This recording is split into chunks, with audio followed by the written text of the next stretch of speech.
Cancers are curable if we detected at early అంటున్నారు కదా.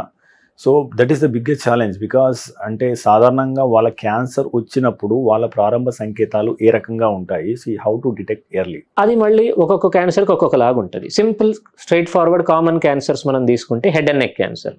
మీకు నోట్లో ఒక అల్సర్ కురుపులాగా వచ్చింది, హీల్ అవ్వట్లేదు, చాలా రోజుల నుంచి ఉంది, వెళ్ళి చూపించండి.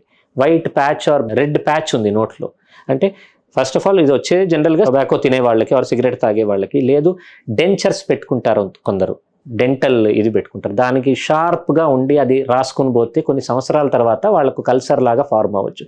సో నోట్లో ఏమైనా పుండులాగా ఉంది చూయించేసేయండి డాక్టర్. రొమ్ములో మీకు ఒక గడ్డలాగా తగులుతుంది, తక్షణం వెళ్ళి చూయించండి. బ్లీడింగ్ అవుతుంది లేడీస్కి ఆఫ్టర్ మెనోపాజ్, వెళ్ళి చూయించండి. సో దీంట్లో మీకు ఏంటంటే cervix cancers or uterine cancers, head and neck cancers, breast cancers బయటపడిపోతాయి. లోపల ఉన్న జబ్బులు అంటారా, మీరు స్టమక్ క్యాన్సర్, ఒక ప్యాంక్రాటిక్, గాల్ బ్లాడర్, లివర్, ఇవి అన్ఫార్చునేట్లీ బయటపడేదే లాస్ట్ స్టేజ్లో ఆర్ థర్డ్ స్టేజ్లోనే. దానికి మనం ఏం చేయలేము.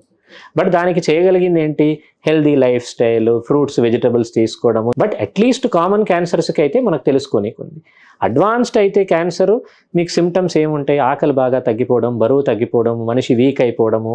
జనాలు చూసంటారు ఏంటయ్యా 20 కిలోస్ 15 కిలోస్ తగ్గిపోయావు, బాగా వీక్ అయిపోయావు, సో కాన్స్టెంట్గా వామిటింగ్ అవ్వడము, అవన్నీ జనరల్గా అడ్వాన్స్డ్ కేసెస్లో. బట్ ఎర్లీగా ఎస్పెషలీ బ్రెస్ట్ క్యాన్సర్ మాత్రం ఈజీగా పట్టుకోవచ్చు, దాన్ని నెగ్లెక్ట్ చేయొద్దు. 62 లక్షల మంది ప్రజల్లో మెడ్ ప్లస్ బ్రాండ్ మెడిసిన్స్ కి మారడం వలన 915 కోట్ల రూపాయలు సేవ్ చేసుకున్నారు. అదే మెడిసిన్స్ అదే క్వాలిటీతో 50 to 80% డిస్కౌంట్లు.